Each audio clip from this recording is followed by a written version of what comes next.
Assalamu alaikum wa rahmatullahi wa barakatuh, my dear brothers and sisters, and welcome to the Sharia podcast, your reliable source for Islamic information. My name is Dr. Shahul Hussain, and I will be your host for today. Today's topic is a topic which provokes the emotions of many.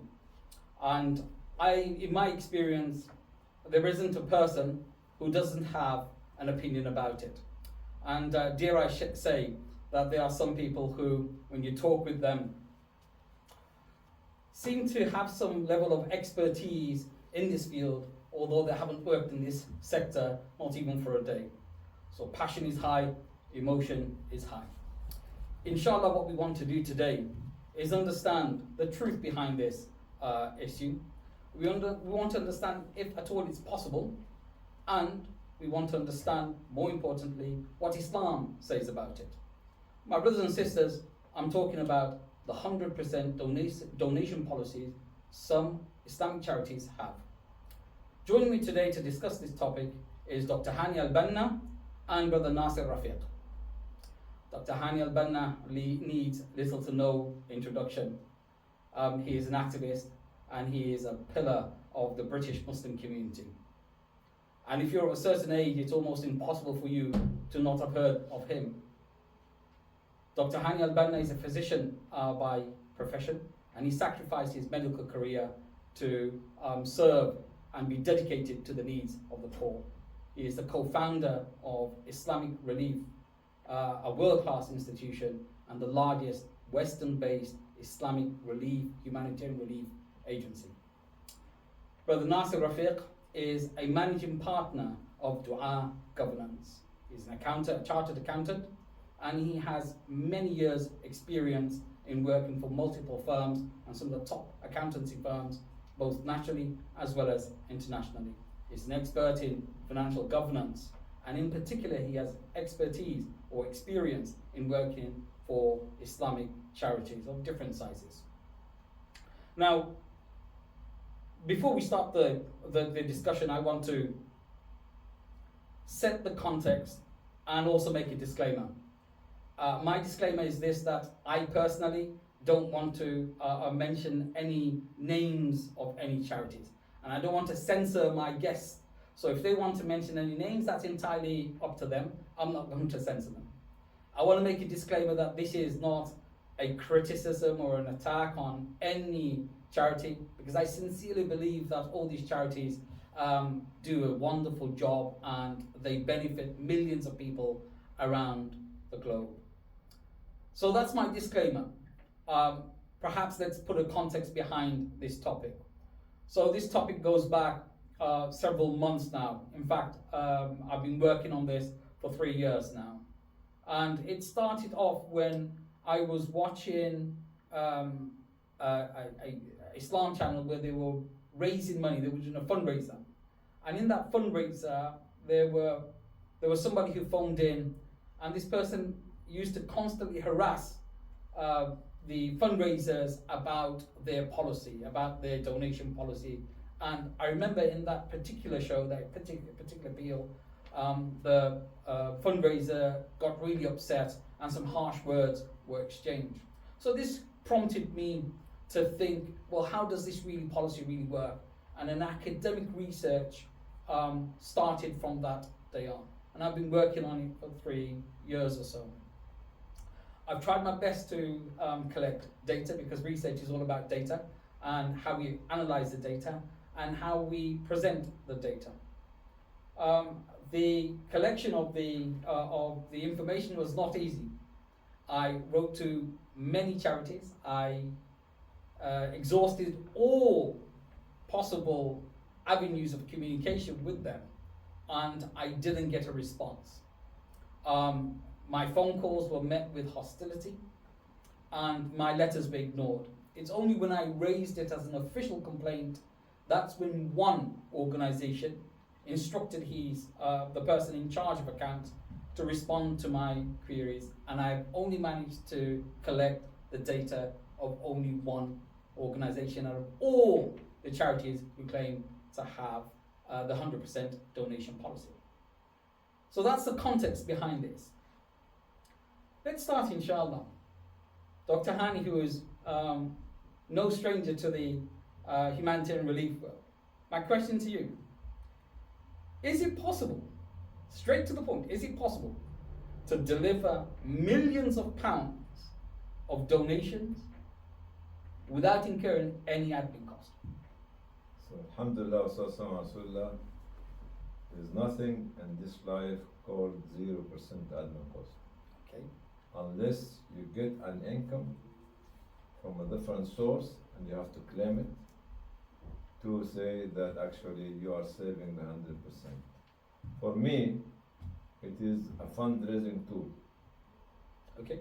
I will never ever accept it, and I will guide and ask all the donors not to trust the people who said 100% donation. I'm Okay. just saying it. I've been saying it for years, actually, because Allah make us to live in this life with a cost. Mm-hmm.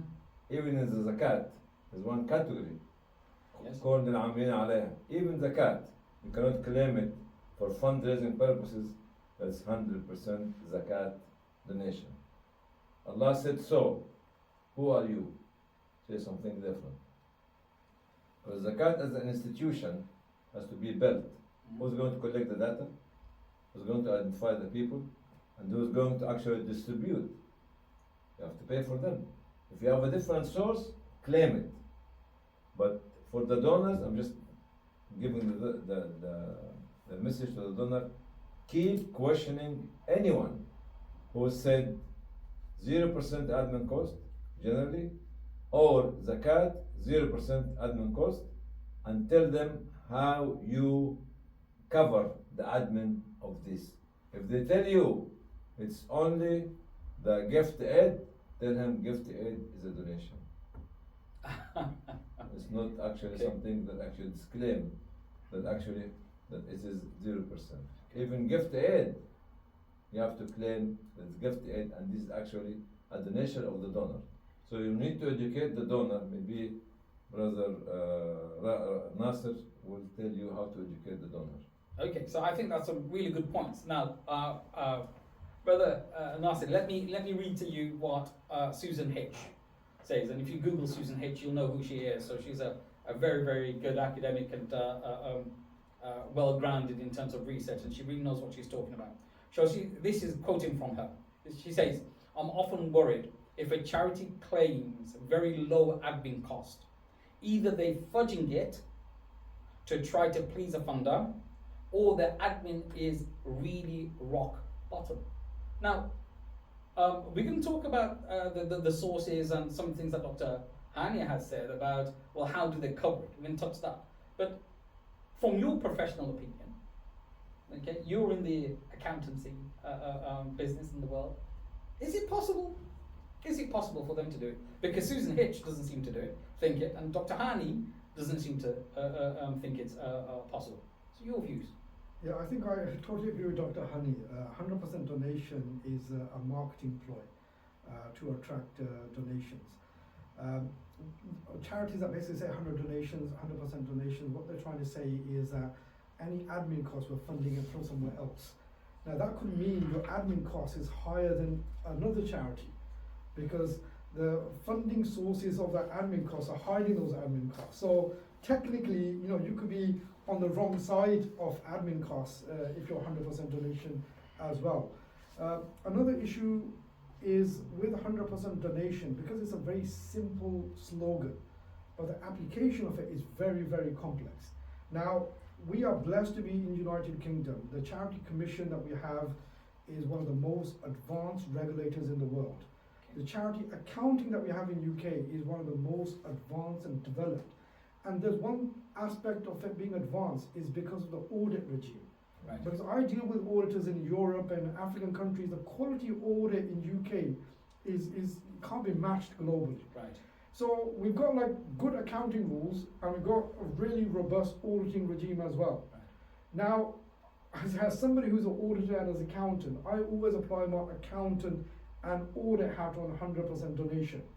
And accounts, if you look at any charity accounts, the first bit is all pictures and reports, and the second bit is where all the numbers are. which are audited. Now, what you'll often find, 100% donation policy is mentioned on the front part with pretty pictures and everything, and hadith and Quran.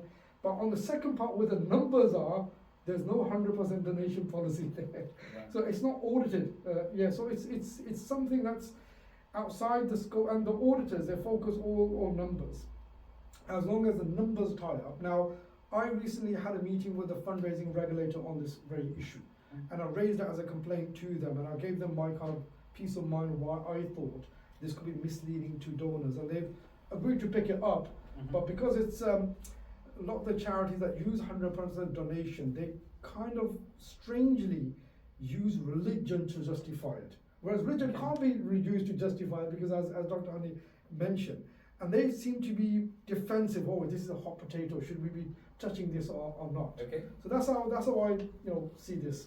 Okay, so that's really interesting what you said. Now, what I want to bounce back to is Dr. Hani, because you said that to quiz them, where do they get the sums to cover their admin costs. Now, I can only go by one organisation, and the other one, from what I've managed to read from their website, is just a copy of that organisation.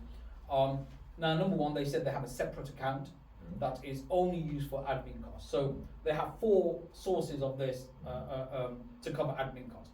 So number one is donor-specific donations made to cover admin costs, gift aid, profits from charity shop, and proceeds from recycled clothes. So that's what they said. That's where the sources come from. Is that enough to cover the cost of it? Now, if they're doing it successfully, my question is this: why can't other organizations do They it? missed mentioning what? Okay. All this, I'm not an accountant, has to be claimed or has to be mentioned. Right. Any income coming to you is an income. It has to be put on the budget. So the auditor will know how much income coming to you, how much expenditure. Let me tell you something. From my experience, there is no international organization, just repeating it again, no international organization can claim admin cost less than 15%. It can go up to 25%. And sometimes in very difficult cases, could be more than that. Why? Because you have the headquarters, you have the fundraising, you have the offices in different countries. So don't play games with your donor and say 0%.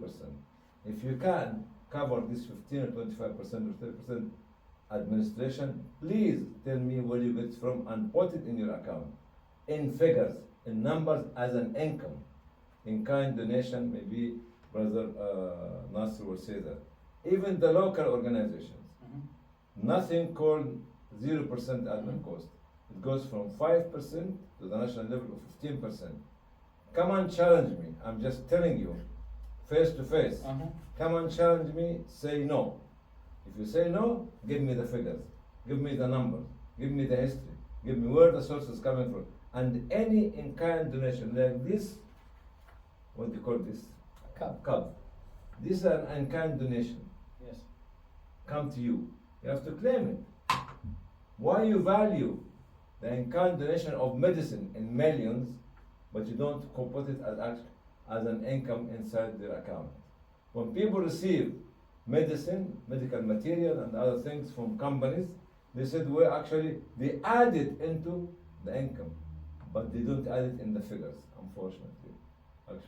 And sometimes we buy the medical equipment, but we inflate the prices or the cost or the prices of this kind of medical equipment. To be very honest, if they say these 4 categories, ask them to put them as an account, and maybe Nasser will say you, in the account as figures. So instead of raising 10, said 15 million, okay? And what is the expenditure of these 5, 4 or 6 sources? It has to be added, income and expenditure as well. That's very good. We're gonna circle back to it, because we're gonna interrogate it and we're going to test it a bit more. So I just want to say that those were what those 100% donation policy organizations said, that that's how they got the source of money, or that's how they cover the admin cost. Now, I'll tell you something. yes, If this businessman, Yeah. as Nasser, yes, would be going to cover your cost Mhm. as an employee, hmm okay? Because you are a charity. hmm If you're not a charity, will they give you the same money? No. You have to be honest hmm with yourself, with the people that Mhm. actually claim that you are serving, hmm and with the donor themselves. I guess that's a fair point. Now look, from my research, what I did, because I really didn't know much about this policy until I started to research it. Now, what I found was that the 100% donation policy is just a Muslim phenomenon. It just does not exist in the non-Muslim relief charity world. It just doesn't. Not from what I found anyway. I could be wrong, but from my research, I just didn't find it. My question is this. Can I What? correct your terminology? Please, yes. It's not a Muslim phenomenon. It's Muslim individual running organization wrongly phenomenon. Fair enough. Fair enough. So my question is this: why do Muslims? And I just want to go back to what Muslim I said. individuals. Some. Let's just say not all, because we're going to talk about some figures later on. Why do some Muslims feel so passionate about it? What was the need of this? I remember this wasn't not once or twice. This happened a few times, and this is said, you know what? This is what prompted me to say this requires research, and we need to talk about this with the Muslim community and address them, and as Dr. Han said, to educate them and to create some kind of awareness about this. So go on. I think the halal, I'll compare it with the halal sector. Right. The halal sector, was free for all. Anybody could basically say, oh, this is halal, and they could sell anything. HMC came and they brought some order into the market. Good. Right. Now, I personally have some reservations about HMC themselves, but the thing is, they have brought some order into the market. Now, the issue with 100% donation is that what was happening is that suddenly you have like charities that were tiny were becoming millions. Yeah. And people who basically were not employed in any other credible organization suddenly are commanding some really good salaries and driving some really good cars. And that basically created this thing within the charity sector that, oh, these people are exploiting charities. So then some charities came, right, okay, in order to convince a donor, we're going to say it's 100% donation. Right. We're not Okay. spending anything on our overheads. So Okay. that suddenly brought legitimacy to them. So there was some genuine issues within the sector, Right. but the response was another extreme. Yes. right? Okay. Where instead of like dealing with the actual issue, where we've got solutions already in place through the charity commission regulations, we ignored those and came up with our own solutions which can't be checked, scrutinized or audited, and you can use a very good marketing Islamic spin and you can basically push that. Now the thing about 100% donation is, and you'll be surprised when I say this,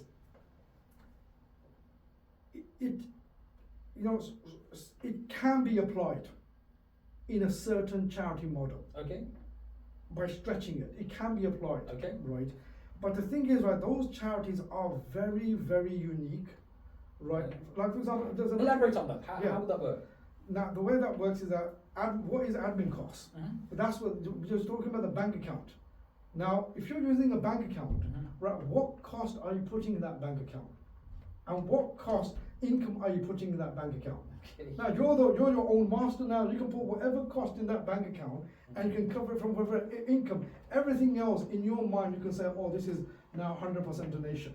Right. Whereas if you apply the charity rules, that might not be the case, because bank accounts is like blood in your body, right? I mean, it's the blood could be the same blood could be in your foot, in your hand, whatever. It's the same color blood. Yes. It's just circulating. Correct. Right, but the hand has its own shape, the foot has its own shape, the mouth has its own shape. Now, this is how the charity accounting works. Reserves and bank accounts are two different things. And you can't use the bank accounts to manage your reserves, because to manage your reserves, there's a different way of slicing the accounts. You can't use your bank account to do that. Now, the issue with what is an admin cost? Surprisingly, the charity rules do not mention the word admin anywhere. There's no admin cost in the charity accounting. So Okay. there are 3 types of costs that are in the charity accounts. Mhm. There's a fundraising cost. These are costs that are the Charity Commission recognizes as halal. Okay. Charities can do. Fundraising costs, charitable activities. These are activities that you basically are linked to your charitable objectives. Mhm. Fundraising, raising money for the charitable objectives, and then the sport costs. Mhm. Now the sport costs, the Charity Commission defines as these are indirect costs. Now support Okay. cost in an NGO, international NGO like Islamic Relief, is going to be different from Birmingham Central Mosque, for example. Yes.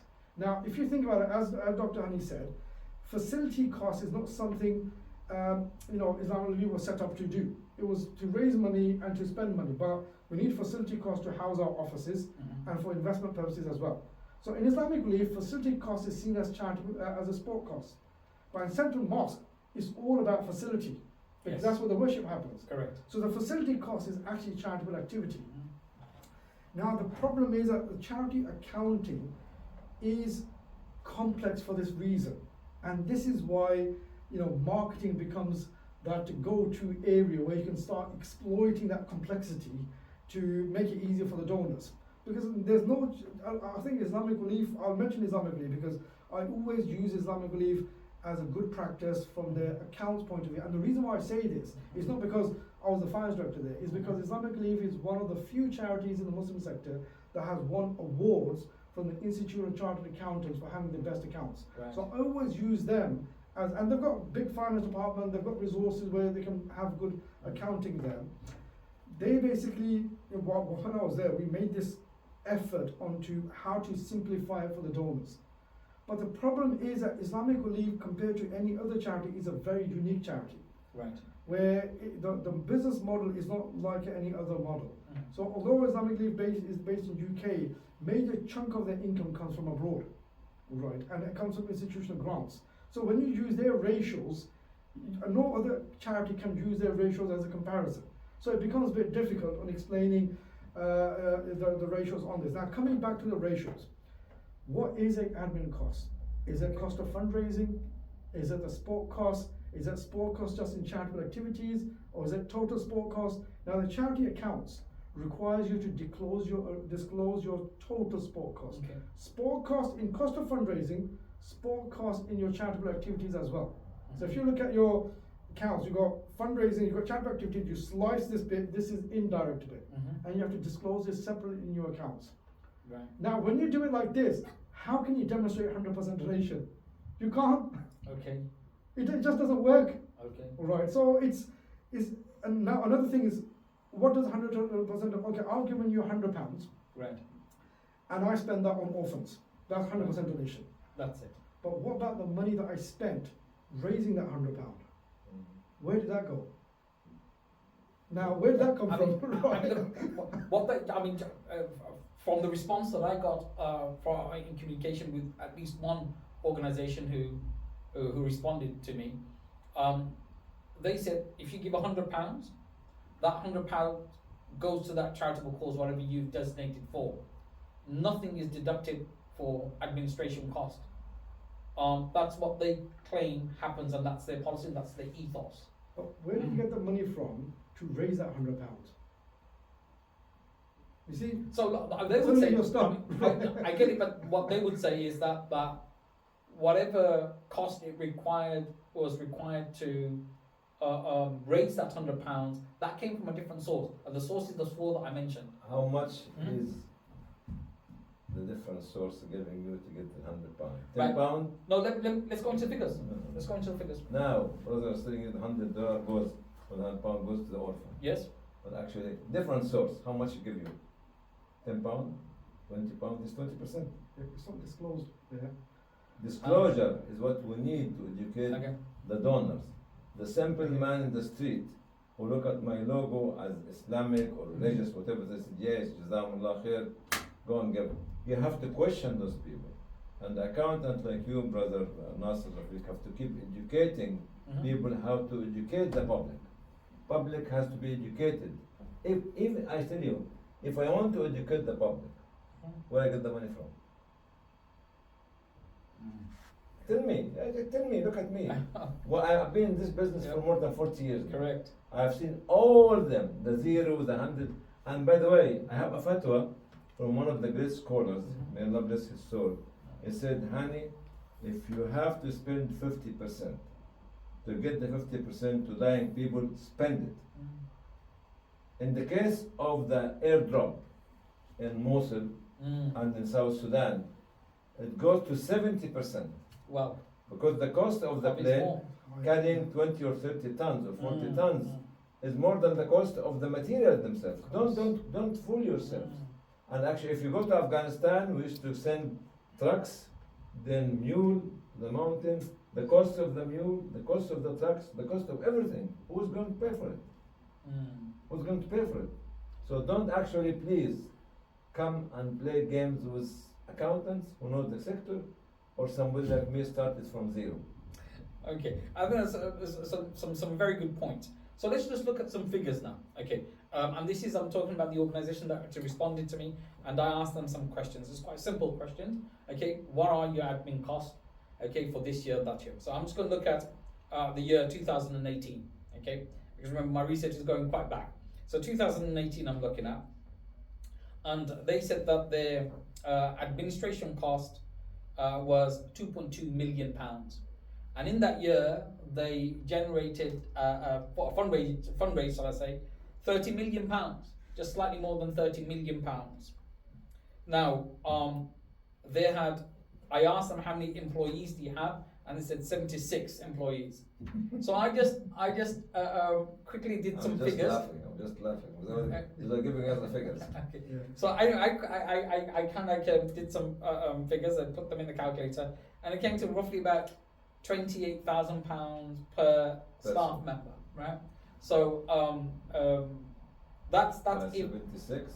We talk Right. about nearly 3-4 million. right. So my question is that this was just for 76 people, but that doesn't include overheads and all the other costs, all what you termed as, I think, support cost. It doesn't include it. So for me, and by the way, in terms of percentage, I mean, you said that if it's less than 15, we should be worried. Their comparative percentage was 6.2% of what they raised.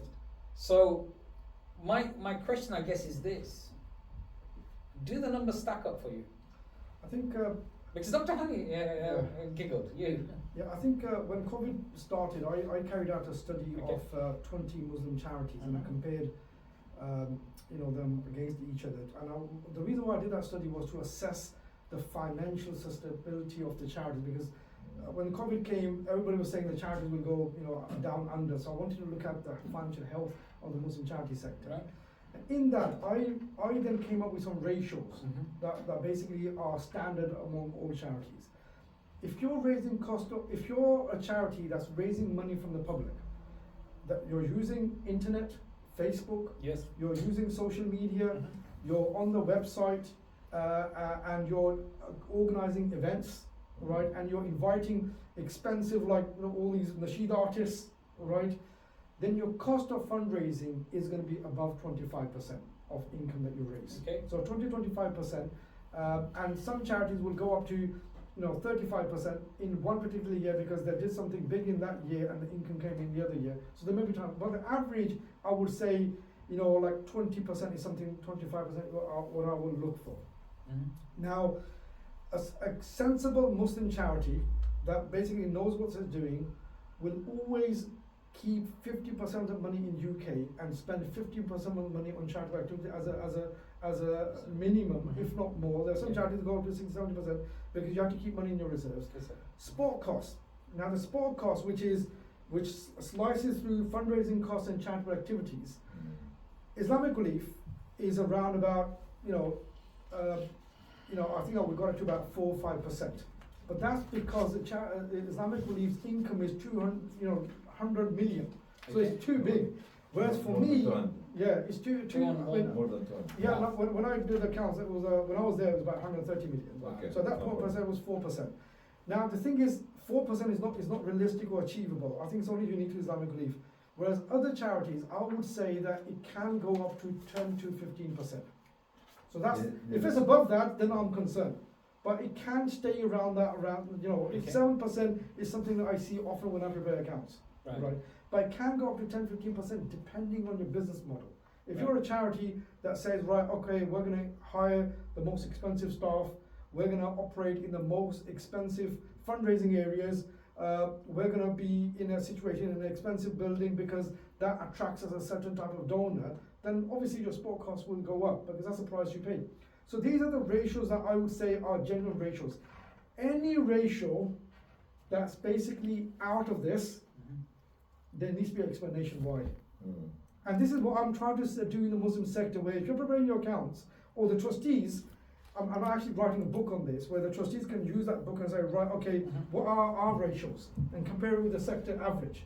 Why are we, you could be more or less, but there needs to be an explanation for it. And you have to be unique. Okay. Otherwise, what you're doing, your finance team and your account, and another thing, Brother Shahul Islam, which is something very controversial in this is a formula. All those charities that raise 100%, use 100% donation to market their charity, look at who the auditors of those charities are. Okay. They will always have small auditors doing the audit. They will never have mainstream, because they're charity specialist auditors. Right. They will never have a charity specialist auditor. It's going to be somebody who does a lot of business accounts and then started doing this charity account, and the charity become big and they stayed with that accountant. And now, when you're a charity specialist accountant, I'll give an example of Islamic Relief. Always a charity specialist accountant. The audit used to be really tough because the charity specialist accountant audits millions of other charities. They're auditing Christian Aid, they're auditing Oxfam. They know exactly how things should be. So they're challenging you all the time. The way your ratio, this is not right.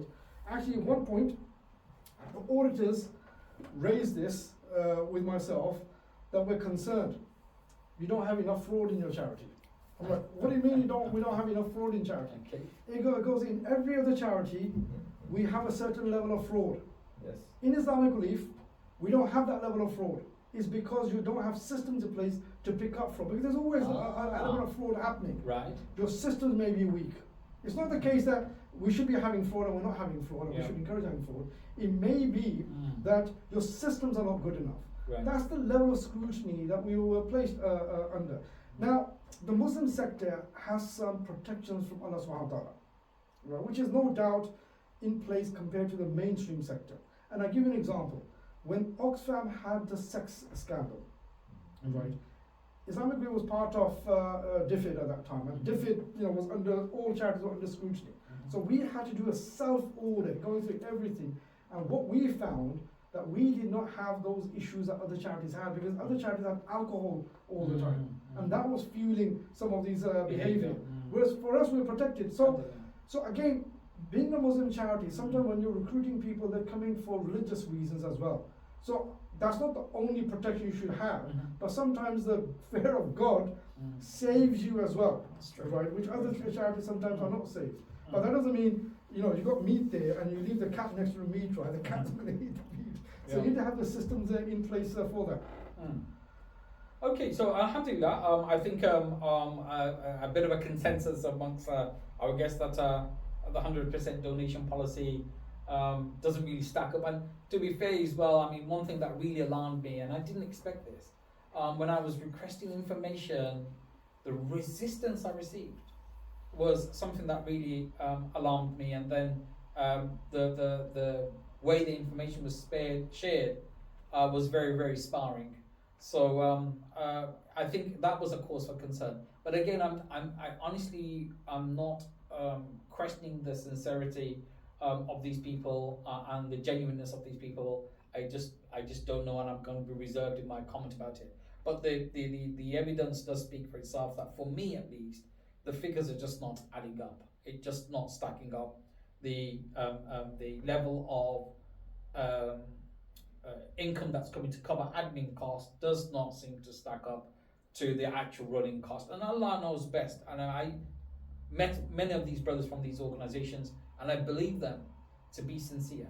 And Allah knows best beyond that. Let me stop you about the issue of sincerity. Go on, please. There's a lot of swallow what I'm going to say. Okay. A lot of thugs, Okay. immoral, individual Okay. and locusts Okay. come recently to the sector. Okay. Because now it's extremely easy to Mm. fundraise through social media. Mm. It's an image, it is a credit, Mm. it is whatever you call it. Mm. So sincerity has to be questioned, whether you are a Muslim or non-Muslim. Okay. Even you call yourself Muhammad or Mhm. Mahmoud or Fatima or Aisha, nothing to do with me. I need to see your performance. Mhm. Prophet ﷺ, his performance was Quranic, Mhm. was the working Quran on earth. Yes. Actually, now talk about sincerity. You have to review the performance of the individuals. Okay, this number one.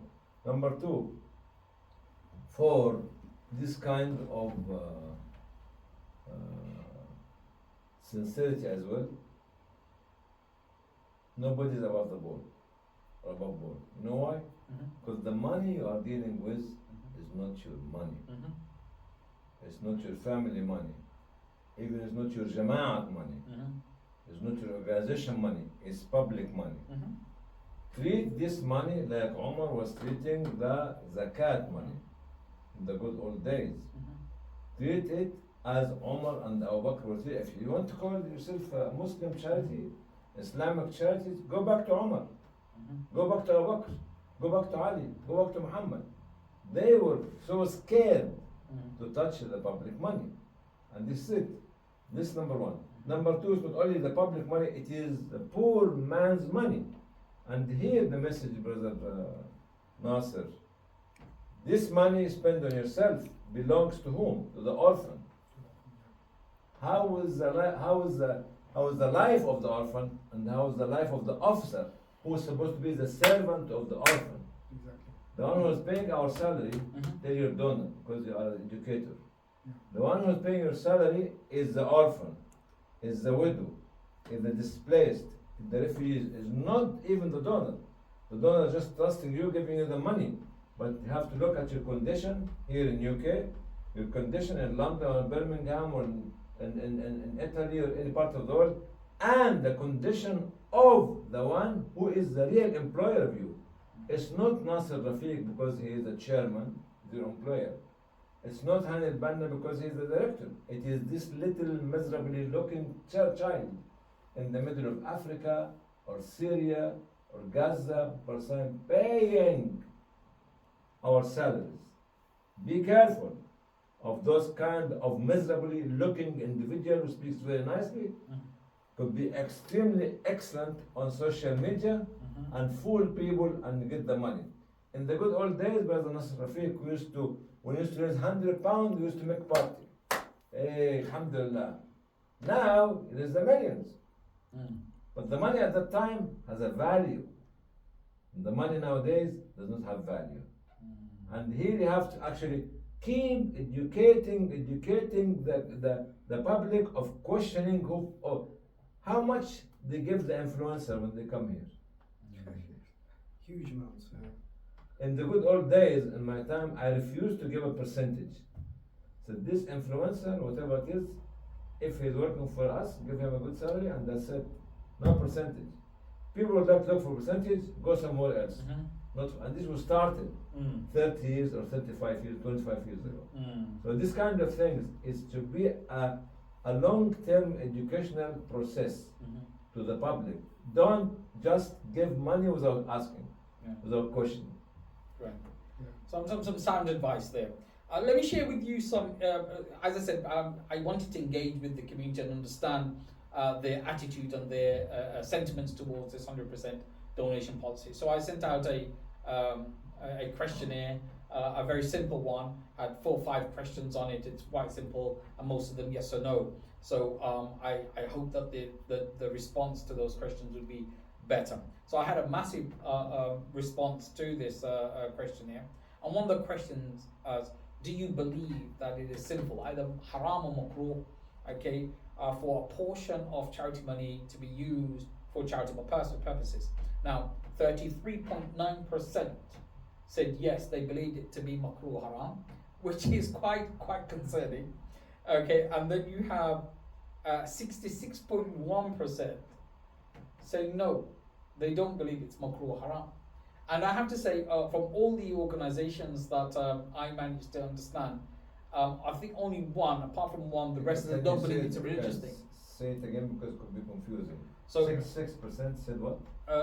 that they don't believe it's haram What? Okay. or makruh Right. to take a portion of things. Right. Okay. So the vast majority of British Muslims That's right. are perfectly fine. Now it's clear. Here's a funny part though. Okay, it said like, do you think it's possible? So the next question was, do you think it's possible for relief agencies to deliver aid without incurring admin costs? Now the figures look at 17.6%, saying no. Okay, it's not possible. And you got 82.4% saying yes, it is possible. No, sorry, I got that wrong. Then what's wrong? Yes, yes, 80% are saying it's possible. it's possible. No, hold on, sorry. It's not possible. No.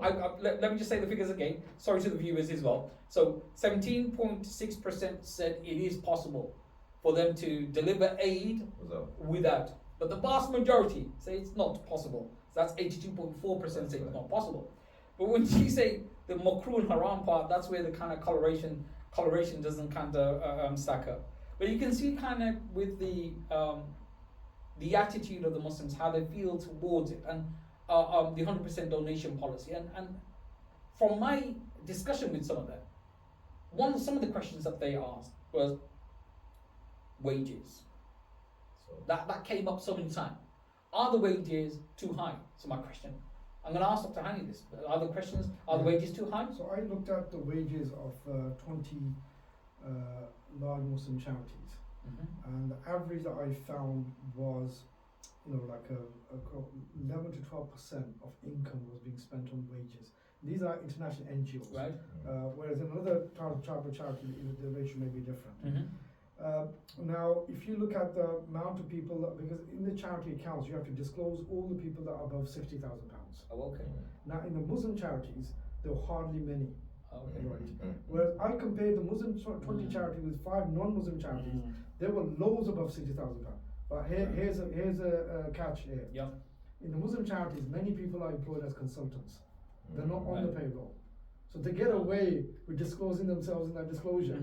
So all the fundraisers Yeah. normally are on contracts, Right. right? Technically, they shouldn't be on contracts because the IR35 rules don't allow that, but they get away with it because if you're a charity below £10 million, Right. it's not mandatory for you to kind of comply with those rules. Right. So those fundraisers, like somebody maybe on £100,000, they're not on payroll. That's not disclosing the accounts. Right. So they get away with it in the cost of fundraising side, but it's hard to get away if you're on the payroll. Generally speaking, within the Muslim charities, if you look at all the charities that I deal, it's I think Islamic belief. There's one criticism that once had that the directors were paid too little. Now I was a HR director there. That has a massive implication. So I once basically did a interview cycle where the person that was interviewing, the salary that I gave was from £50,000 to £65,000. Right. So the quality of candidates came, and we just kind of thought. I didn't, without letting anybody know, I increased the salary to 70 to 85, without letting any of the panel know that this is the salary that I've put up now. Now the candidates came and the quality was amazing. Okay. So just over a band of £5,000-10,000. Yeah. Now if you're a £100 million organisation, Yes. and you got the wrong person at the top, Correct. that basically destroys the whole organisation. So sometimes the salary. Now I'll give you one last example of this. Many years back, the Charity Commission and the Institute of Chartered Accountants got together, and they selected a number of firms and individuals to do a governance review of selected charities. They wanted to see how would it look like if we basically apply this on charities. I was given a charity, it was a adult health charity, non-Muslim sector, 150,000 60,000 pound income. All the board directors were really big people, a partner in a big firm, all people. The chief executive of that charity was being paid £80,000. Oh, wow. The income of that charity was £150,000. Got it. When I did my report, they gave us a starring system. I gave 5 stars to that charity. Oh. That this is the best governed charity I've ever looked at. The Right. reason why I did that, Okay. it's an adult health charity, and their whole objective was lobbying the government. Ah. Right. this person that they're paying £80,000, or this was an author, and this was the person who was producing all the research papers, Okay. and this charity changed so many Ah, policies in government. Right, right. So the thing is, right, that Money well spent. yeah, the salary Mm. has to be in the context of what Mm, you're doing. mm. Like for example, Islamic Relief.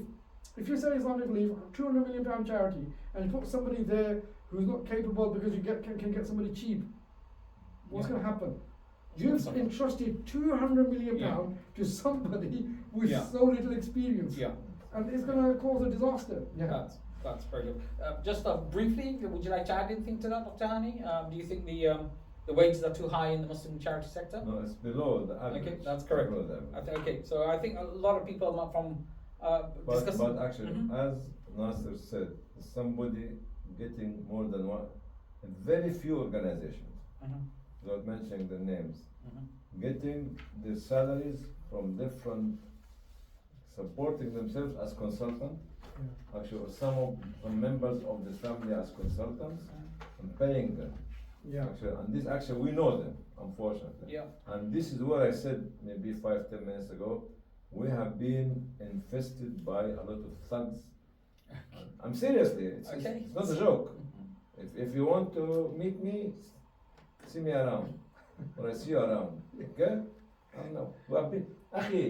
We've been walking in the back street of London, Birmingham, for years on our foot to raise the penny and the pound and the £10. Yes. And now you are telling me whatever. No, I know it. Not arrogant. Don't come and play a game with us because you have seen it. And don't come and say that you have got 3 or 4 companies, you own them, and they give this salary to this. Answer that it's a consultant. It's not an admin cost. As you said. Very true. I think there's one criticism I have of the Charity Commission. Right. Right, and that criticism is that their bar of compliance is very, very low. They only get involved if you hit the ground. Yes, of course. Right. Whereas in the USA, as Dr. will know, they've got like a point system. Okay. Whereas the better you are, the more points you have, and then you got more credibility. Whereas in UK, it doesn't work like that. They've got like a compliance bar, and if you hit because they've got no staff in the Charity Commission. Right. Like for example, I just looked at a charity as we were sitting in their accounts. They had put on the website unaudited accounts, whereas Charity Commission will go crazy to find out. Right. So the thing is, right, that charities sometimes get away with murder, and only when something goes really, really badly wrong, the Charity Commission intervenes. Right. And this is why, like there's no urge in them, or urgency in them to be better in governance. Right. Because they can get away with it. As Dr. Hani said, you do all these things and nobody's questioning you, and why not do it then? The cat is there, the meat is there, the cat's going to have the meat. Okay. Fair enough. A good analogy. Now, we are mindful of time, so a short question: is there waste? Is there waste in the charity sector, Dr. Hani? Yes, there is. There is. Brother Rafiq, is there waste? Do you see waste? Look, the thing is, right, that within when Labour Party were in power last Tony Blair years, they invested a lot of money into the government sector. I was a government auditor at that time, so value for money was a big thing. So I used to do a lot of value for money audits of councils, police authorities, and government bodies. Value for money has 2 measures. Right. The first measure is that you need to have arrangements in place to ensure that you got value for money, procurement rules, all these things, to ensure you got value for money in place. Secondly, you need to be able to measure yourself on your performance against others. So for example, if you're delivering a well at this price, how much is the average price? Now, none of the charity accounts talk about this. None of the donors talk about it because there's nobody out there. Like the Muslim donors in UK are hard done. There's no body that represents them that can do those studies and say, well, wait a minute, this charity is doing it cheaper, this charity is doing it more expensive, but you're getting more out of it. Like the water well quality is this. So in Islamic we used to have this evaluation department, which Dr. Hani introduced. They used to come up with some really amazing reports, but those reports, my concern, my criticism used to always be that those reports never used to translate into something that we can demonstrate publicly that this is how we're doing things, and something that we can become a measure for others. Right, and I think Yeah. this is where a piece of work is needed. Yeah, I mean, look, just talk about. Sorry, do you want to say something, Dr. The less money you spend Mm-hmm. in a project, Yes. which is not very well done, Mm-hmm. the more waste you have. Right. Okay. I'll give you an example. Go on. In a place in Africa, Mm. have a donor Mm. has been approached by an organization and say, I built a house in this country for $1,500 to $2,000. Mm. When they went to another organization, it's 5,000. Says you are thieves. Mm. Says okay, fine, wait. Within 1 year, these houses were of 1,500, 2,000 were actually Yeah, washed away. Yeah. The other house of $5,000 is still standing up till now after 5 and 10 years. Mm. So if you say that you can become like a businessman, clever business of cutting corners, Yeah. the more you cut corners, Yeah. the more you have no corners left Yeah. for yourself. Unfortunately. Yes. And I saw a house, you know, the recent flood in Balochistan, Yeah. 2 years ago. Yeah. Houses which have been built 10 years before that. Mm. That's it. What you need to see, right construct, or what you Yeah. call it, civil engineer, Mm-hmm. right material, right location. Yeah. And why you build the houses in the valley of the flooding? Yeah. Why? Or in an area which is earthquake borne area. Mm. That's a waste. Yes. If you don't have people to think for you, like Brother Rafiq and Nasser was saying, to know it Mm. before you start, Mm-hmm. Yeah. it's a waste. Exactly. I think, Yeah. it's a very profound things that Dr. Hani said there, and I think one of the chronic illness that the Muslim charity sector has is this mad rush to raise money. We want to be bigger than yours. Now, to raise Okay. money, Mm. what's the pressure? You need to be able to show projects to donors Right. in which we have. So you're going to do Yeah. projects which are easy to do and have a good marketing value. Okay. Forget about the beneficiaries. Mm. What's going to be in there? Emergency is going to be in there. Mm. Orphans is going to be orphanages. Mhm. You know, orphanages, we already agreed orphanages within the sector is a very bad way to serve orphans. I mean, the mainstream sector, non-Muslim sector, does not do orphanages anymore because of the issues that Yeah, orphanages that's right, have. yeah. Wow. But Long in time our, ago. yeah, in our sector, no, because you can show a donor an orphanage. It's good for fundraising. Yes. Nabi Sallam's hadith, it works. So another thing is water wells. Oh, we need to deliver water well. It doesn't matter where you deliver it. Because we need to show something to the donor so we can go to them for Qurbani, we can go to them for something else. Mm. So I think because this mad rush of raising money derives the behavior of the program team as well. Because the program team is there serving the fundraisers, not the beneficiaries anymore. Yeah. And this is the dilemma of the sector. I think- Another dilemma, Mhm. you cannot claim that you are the first to be there. The first responder is not you, is not me, is not him. It is the first responder in the community, it's the local community, Mhm. it's the mosque, it's the church, Mhm. the local community organization. Mhm. You might, before even the Mm. local government, Yeah. those people are the first responder. So when you come and tell your donor, I am the first one, says, no, I'm sorry, you're not. Mm. How about this organization there? Give you the information. Mm. Where do you get your information from? Mm. Where you get it from? Just tell me. From somebody there. That's right. Who is this somebody? Or the person living there. No, even the organization. There's a lot of organization in different parts of the world, Mm. different countries. Mm. So don't come and fool me, Mm. because I've been brought up in the backyard of Birmingham. Birmingham, that's Yeah. right. Small Hills, Spark Brook, Spark Hill, and Roselle, and all this stuff. Yes. I've seen it all. That's good. So alhamdulillah, I mean, I think waste is another concern many people have, and the price that some charities are I'll raising. tell you something, Mhm. which Nasser might not agree with me. Mhm. Every few years, the consultants in Europe and America produce new names. Meal, wheel, heel, deal, whatever you call it. Yes. We have been doing this meal, Yes. which is monitoring, evaluation, accountability, Accountability. and learning. isn't it? Learning, yeah. I've been doing it, but the consultant want to make money. Yes. So now we're taking the meal as an issue. So we have to employ an officer, head of department, Mhm. and program manager Mhm. to meal, which have been doing it automatically over the last 50 years or 20 years, but the consultant trying to make it, change the terminology, and it's the West. They are redefining the same thing I've been doing Right. for years, Right. actually, Yeah. and it's cost us. Yeah, I think what Dr. Hani said was really, really profound and Mhm. goes to the core of the issue. Mhm. I was in Pakistan with this big NGO, and the chairman basically goes that we basically, our charity has board has agreed that we can go up to 10% overheads, Mhm. right? But I never let go above 7%. I said, well, this is very unfortunate. And he goes, what do you mean? I go, look, if you're running a business, and now a time comes that, oh, shall I appoint accountant or no accountant? If I appoint accountant, I can't go on holiday because all that money I will spend on an accountant or an admin person. But if I do, like if I don't spend on this, I can take a risk and I can go on holiday because that's my money. Now I don't spend that money on an admin person to keep the records, and I lose money as a result. Mhm. I can't go on holiday. Now that's my loss. Mhm.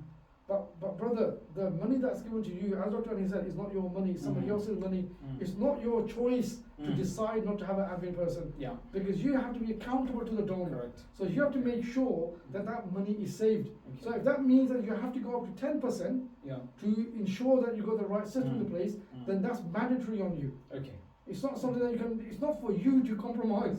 Okay. Right.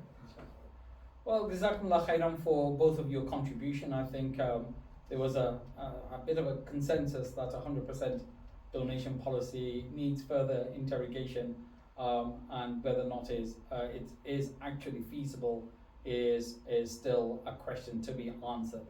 To wrap up this podcast, I just want to explain the Shari'i ruling of using a portion of donation money for the sake of administration. There is nothing in Islam which says it's haram, rather the opposite. As Dr. Hani al-Banna said, that one of the categories of zakat is the people who are working to or employed for the administration of zakat money are eligible recipients of zakat, regardless if they are rich or poor. So even Allah subhanahu wa ta'ala, who is the Lord of the world and is a logical God, and Allah subhanahu wa ta'ala did not expect that the collection of zakat and the distribution of zakat is going to happen without incurring an admin cost. So that lesson we found in zakat. We find another example such as waqf. The person who is appointed to look after the waqf is known as a nadir or a mutawalli, and both of them are allowed to claim money or recompense or a wage in return for looking after the waqf.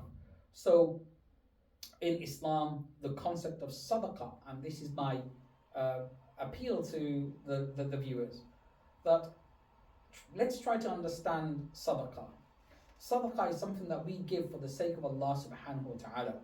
We give it to please Allah subhanahu wa ta'ala, and that's all. There should be no other intention behind us giving the sadaqah. And that, if our intention is to please Allah subhanahu wa ta'ala, then the consequence of that is that Allah will give us reward, thawab, for giving sadaqah. So once we've given money for the sake of whichever appeal it is, a disaster appeal, or looking after an orphan, or whatever it is, that money that we give goes to that organization who is going to be responsible for distributing it, and we will get our reward. And I think that's what we need to change in our culture, that we need, or we should have the understanding that the sadaqah we give is for the sake of Allah and sake of Allah alone, and that we will get the ajr for it. I would leave you just by this thought. If I were to give you £100 and asked you to distribute this to the poor, I'm sure you can do this without incurring any administration cost.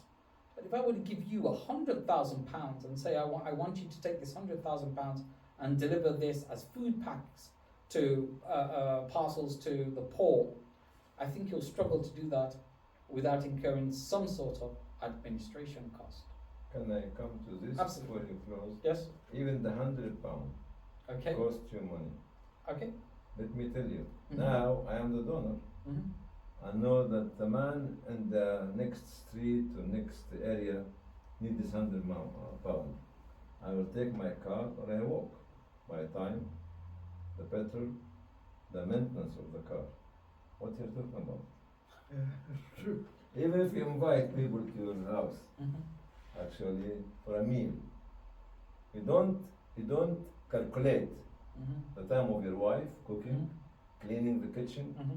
cleaning everything. Mm-hmm. You think, oh my, let's go and get the meat and the chicken and the fruit and whatever it is, £100.